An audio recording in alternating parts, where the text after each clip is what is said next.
3장 1절.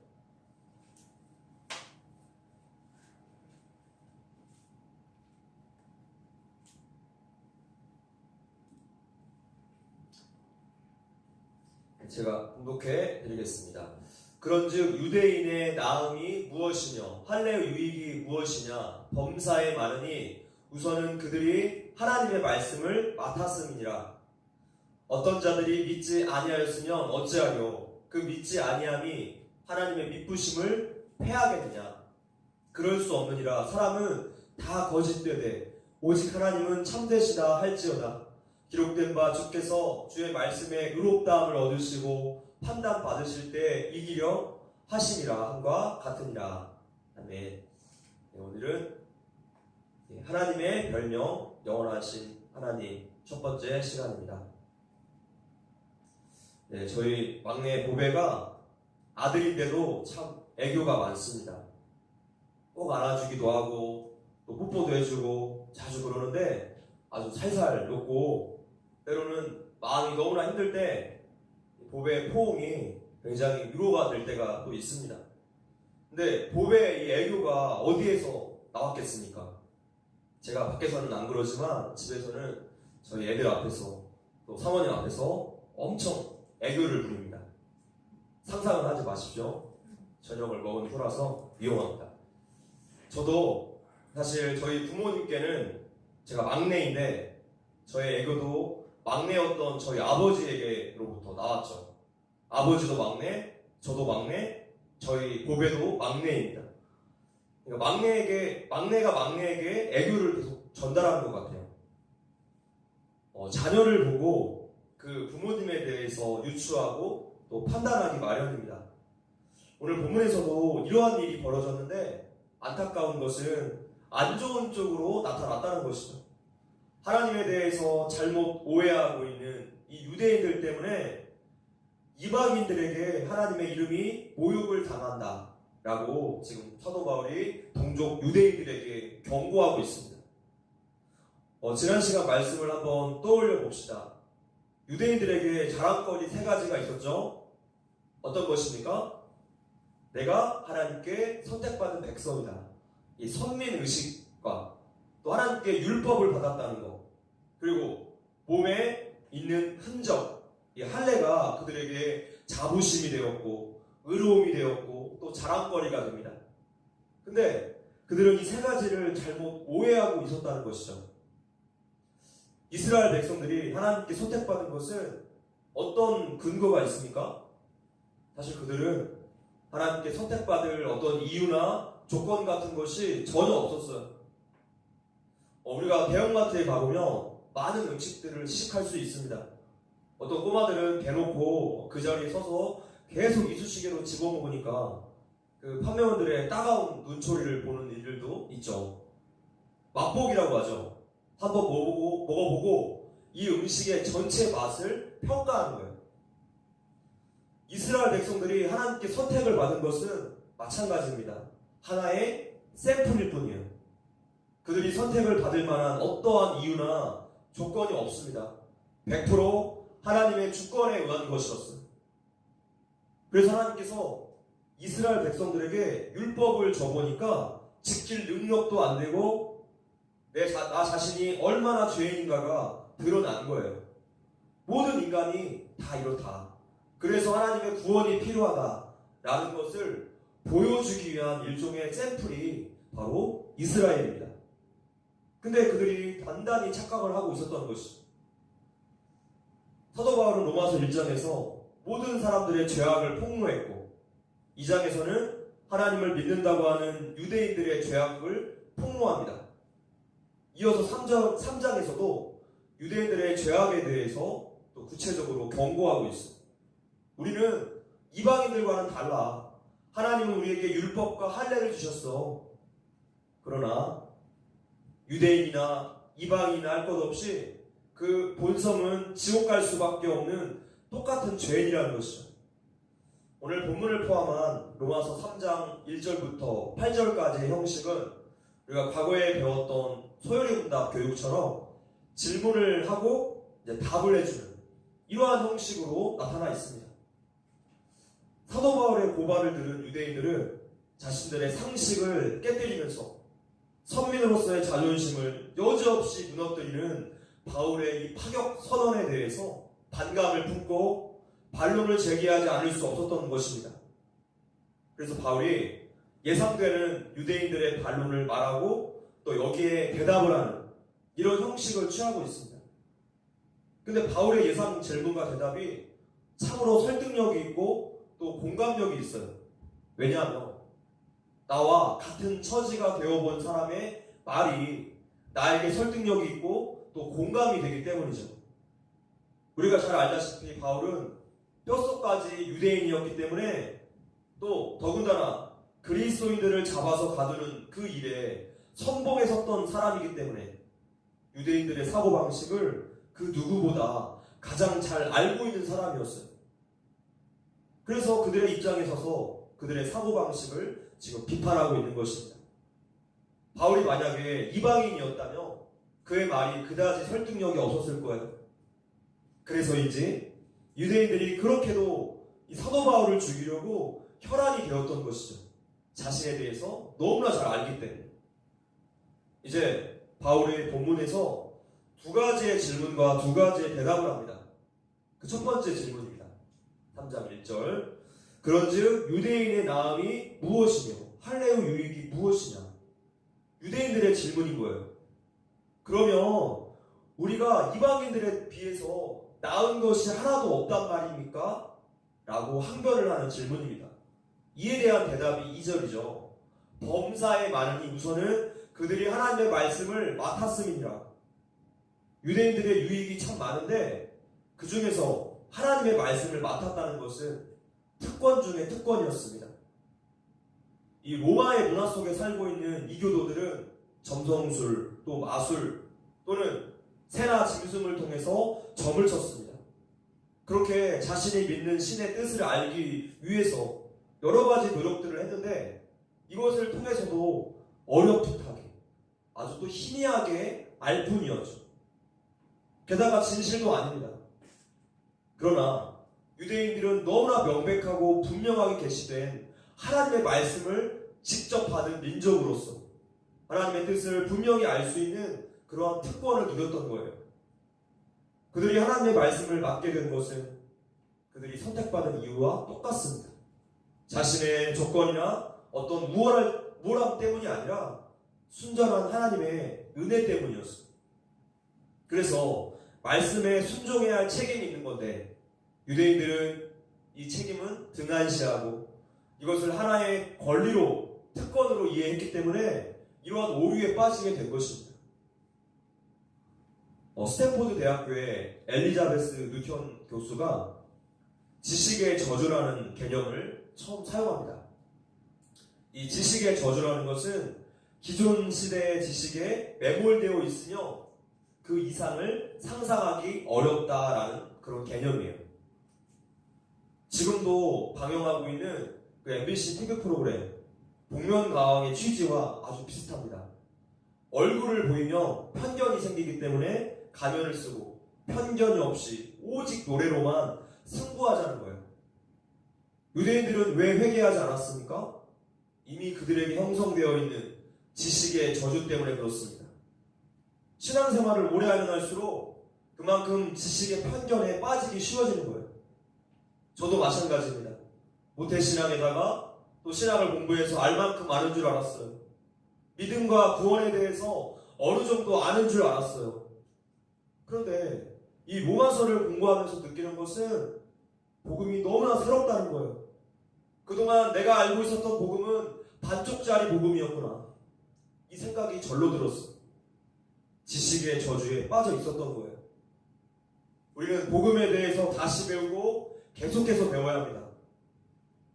예전에 한 동영상을 보았는데 고 이어령 교수님이 이제 은퇴하신 그 이재철 목사님과 신앙에 관한 토론을 하는 자리가 있었는데 그 토론 마지막에 청중들에게 이렇게 말씀하셨어요.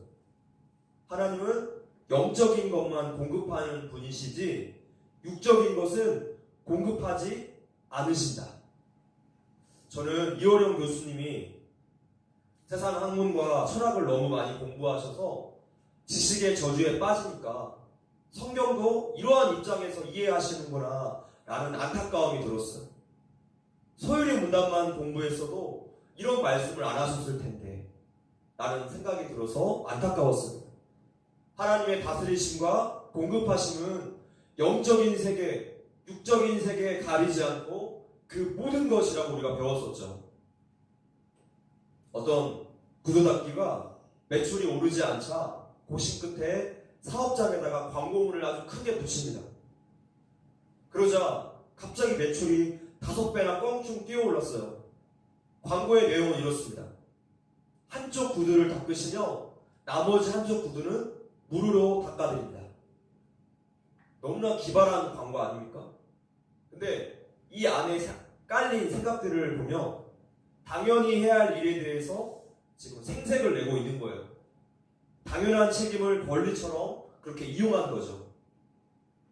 언제부턴가 우리는 내가 그동안 신앙생활을 몇 년을 했는데, 내가 성경을 몇 번을 읽었는데, 내가 교회에서 어떤 직분을 가지고 있는데, 이러한 생각에 사로잡혀서 우리가 성장하는 것을 멈춰버리지 않았나 생각해 봅니다.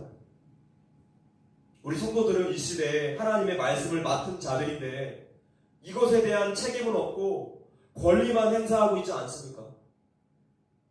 그렇다면 우리는 어떻게 해야 합니까? 다시 복음을 붙잡아야 돼요. 본질로 돌아가야 합니다. 가장 기초로 돌아가야 돼요. 우리는 로마서 1장 16절 말씀을 다시 붙잡아야 돼요. 우리 함께 읽어볼까요? 시작. 내가 복음을 부끄러워하지 아니하노니 이 복음은 모든 믿는 자에게 구원을 주시는 하나님의 능력이 됨이라. 먼저는 유대인에게요, 그리고 헬라인에게로다. 먼저는 헬라인입니까? 아니죠. 먼저는 유대인에게요. 복음의 능력이라는 것을 경험해야 할 대상이 누구입니까? 불신자가 아니라 내가 먼저라는 거예요. 우리가 먼저 복음의 능력을 맛보아야 합니다. 성도에게 있어서도 또 불신자들에게도 그 복음은 모두에게 필요한 거예요. 그런데 복음이 도대체 어떠한 것인가? 유대인들의 이 두 번째 질문과 대답 속에서 나타나 있습니다. 두 번째 질문이죠. 3절에 읽어볼게요. 시작. 어떤 자들이 믿지 아니하였으며 어찌하려 그 믿지 아니함이 하나님의 미쁘심을 패하겠느냐. 일부 유대인들의 불신앙이 전체 이스라엘의 언약 관계에 있어서 하나님의 이 신실하심을 무효화할 수 있겠느냐? 라는 질문이에요. 바울은 아니다 라고 대답합니다. 일부 유대인의 불신앙에도 불구하고 그들과 맺은 하나님의 언약이 여전히 파기되지 않고 유효하다는 거예요. 여기에서 바울이 하나님의 미쁘심을 강조하고 있어요. 곧 하나님의 그 신실하심이라는 그분의 속성을 붙잡고 있어요. 이것이 오늘 말씀의 핵심 주제예요. 복음은 곧 나의 열심에서 찾는 것이 아니라 하나님의 열심, 그분의 신실하심에서 말을 해야 하는 것입니다. 디모데후서 말씀 읽어볼게요. 시작. 내가 선한 싸움을 싸우고 나의 달려갈 길을 마치고 믿음을 지켰으니. 자, 여기에서 바울이 믿음을 지켰다는 말은 무슨 뜻일까요? 내가 나의 의지로 내 믿음을 지켰다는 말이 아닙니다. 내가 변질되지 않고 하나님 말씀을 붙들고 순종했다는 뜻이 아니에요. 믿음도 하나님께서 주신 것이고 그 믿음을 지키게 하신 분도 하나님의 언약 때문에 나에게서 이루어지는 거죠. 하나님께서 말씀을 성도에게 맡기셨고 이 말씀이 성도의 전 인생 가운데 점차점차 이루어져가요. 이것이 바로 믿음의 진짜 정체라는 거예요. 구원도 내가 한 것이 전혀 없지만 우리의 신앙생활, 즉 성화도 내가 한 것이 하나도 없습니다. 하나님 앞에서 신실하게 신앙생활 하려고 노력하는 나 자신을 볼 때 좌절할 뿐이에요. 왜입니까? 죄를 하루라도 안 지을 수가 없는 존재이기 때문이죠. 성도의 성화도 하나님이 붙들고 이끌어 가시는 거예요. 그래서 여기에서 견인이라는 단어가 나와요. 성도의 견인. 끌고 가시는 거예요. 여러분 신앙생활 해보시니까 어떠십니까? 우리가 하나님 말씀을 맡았음에도 불구하고 그 말씀을 잘 지키거나 잘 순종할 수 있습니까? 신앙생활을 하면 할수록 내가 정말 순종할 실력과 능력의 안됨을 절실히 깨닫게 되지 않습니까? 하나님의 그 거룩하신 말씀 앞에 나는 소망이 없는, 정말 핑계댈 수가 없는 죄인임을 여실히 깨닫게 되지 않습니까? 하나님의 미쁘심이라는 것은요, 곧 하나님의 믿음이라는 뜻이에요. 하나님의 믿음. 이 세상에서 믿음이 제일 좋은 분이 누구실까요? 사실 하나님이세요. 무슨 소린가 하시겠죠? 한번 잘 들어보세요. 하나님은 우리를 믿어주십니다. 근데 우리를 어떤 믿을 만한 조건이 있어서 믿는 것이 아니라 당신이 전지전능하시고 당신이 성실하시기 때문에 우리를 믿으시는 거예요. 당신이 약속하신 그 구원, 그 사랑 때문에. 사람은요, 상대방을 아무리 사랑한다고 해도 내가 실력이 안 되고 능력이 안 되면 그 사랑과 그 약속을 지킬 수가 없어요. 환경 때문에도 지킬 수가 없는 경우가 생기죠. 그런데 하나님은 그분이 말씀하신 그대로를 이룰 수 있는 능력이 있으세요. 그분은 또한 사랑 그 자체이신데 거기에 전지전능하신 능력이 만났습니다. 어떻게 될까요? 사랑이 반드시 이루어지는 거죠. 그래서 하나님은 자신을 믿으시기 때문에 우리를 믿으실 수 있는 거예요. 네가 아무리 나를 피해서 뺀질거리고 도망다니고 숨고 그래도 내가 너에게 믿음이 있다. 왜입니까? 자신의 속성과 자신의 능력과 그 약속 때문에. 한마디로 하나님 자신을 근거로 한 믿음인 거예요. 우리가 할 일은 불순종하고 죄짓고 넘어지는 존재이지만 예수님의 그 십자가 분노를 붙잡고 매일매일 하나님 앞에 가까이 붙어있는 거예요. 그래서 예수님은 우리를 보고 가지라고 표현하셨죠? 가지는 그저 기둥 대신 예수님께 붙어있으면 되는 거예요. 나머지는 하나님이 그 모든 것을 이루실 것입니다. 아멘. 네, 이 시간 그 사람 찬양하시면서 우리 기도했으면 좋겠습니다.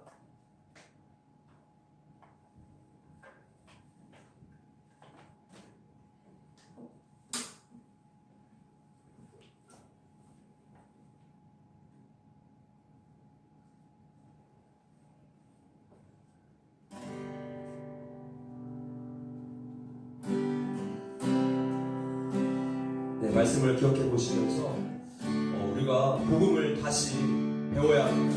그 개념을 다시 세워야 합니다. 우리의 노력이 아닙니다. 하나님의 성실하심, 그 미쁘심 때문에 오늘 우리가 성도로 살아가고 있습니다. 부족하지만, 연약하지만 우리는 계속해서 하나님께 나아가야 합니다. 그분께 붙어 있으면 됩니다. 그분이 이루실 것입니다. 그 사랑을 붙잡고 고백으로 나아갑시다. 아버지 사랑, 아버지 사랑 내가 노래해. 아버지 은혜 내가 노래해. 그 사랑 변함없으신 거짓없으신 성실하신 그 사랑. 상한 갈 때 꺾지 않으시니 꺼져가는 등불 끄지 않고 그 사랑 변함없으신 거짓없으신 성실하신 그 사랑.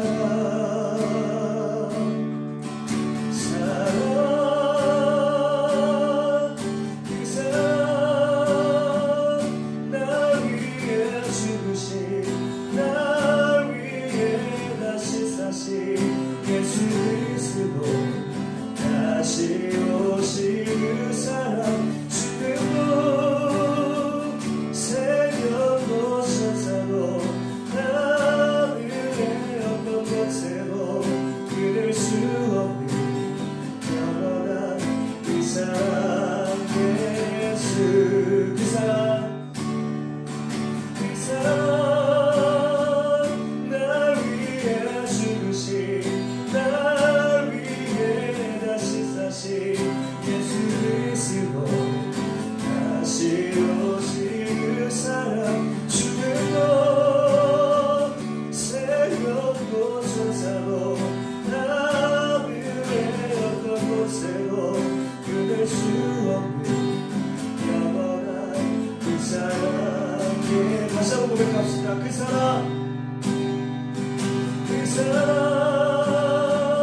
날 위해 죽으신 날 위해 다시 사신 예수 그리스도 다시 오실 그 사랑 죽음도 새벽도 천사도 하늘의 어떤 곳에도 끊을 수 없는 영원한 그 사랑 예수. 네, 기도 제목 보여주세요. 네, 시간 기도하실 때 날마다 하나님과 교제하는 자리를 찾고 회개하는 삶을 살게 하여 주시옵소서. 또한 매 시간 은혜 넘치는 공예배와 우리 성도들의 영육간의 강건함을 위해서 기도하시겠습니다.